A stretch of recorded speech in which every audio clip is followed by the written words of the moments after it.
कसं काय मित्रांनो, मी आदी आणि आजचा डे आहे 49 आणि तुमचं स्वागत आहे आपल्या मिनी व्लॉगमध्ये. तर आज आहे मी कॉलेजला जात होते ॲज युजल, कारण की कॉलेजला जाणं खूप इम्पॉर्टंट आहे. जितकंच इम्पॉर्टंट लेक्चरमध्ये फोन बघणं. राईट हे पोरगी तेच करते.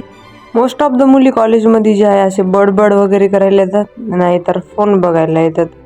मॅडम आपलं शिकवत राहते समोर, मॅडमला काय पत्ता लागत नाही काय करायला काय नाही. नंतर जे 10-12 डबे दिसायले ते सगळे आम्हीच खाल्ले.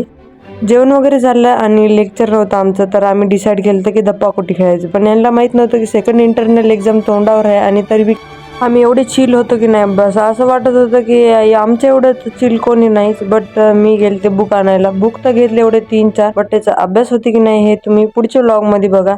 मला जायचं होतं घराकडे, बट हे सृष्टी मॅडमचं होईना गेलं. आज मी काहीतरी नवीन ट्राय केले, ते म्हणजे की माझ्या कपाळावरची टिकली. ते कशी दिसायली एकदा कमेंटमध्ये नक्की सांगा, कारण की मला हे आवडत नाही.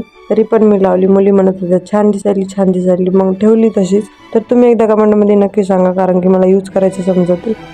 Thank you so much for watching. भेटूया नेक्स्ट व्लॉगमध्ये. बाय.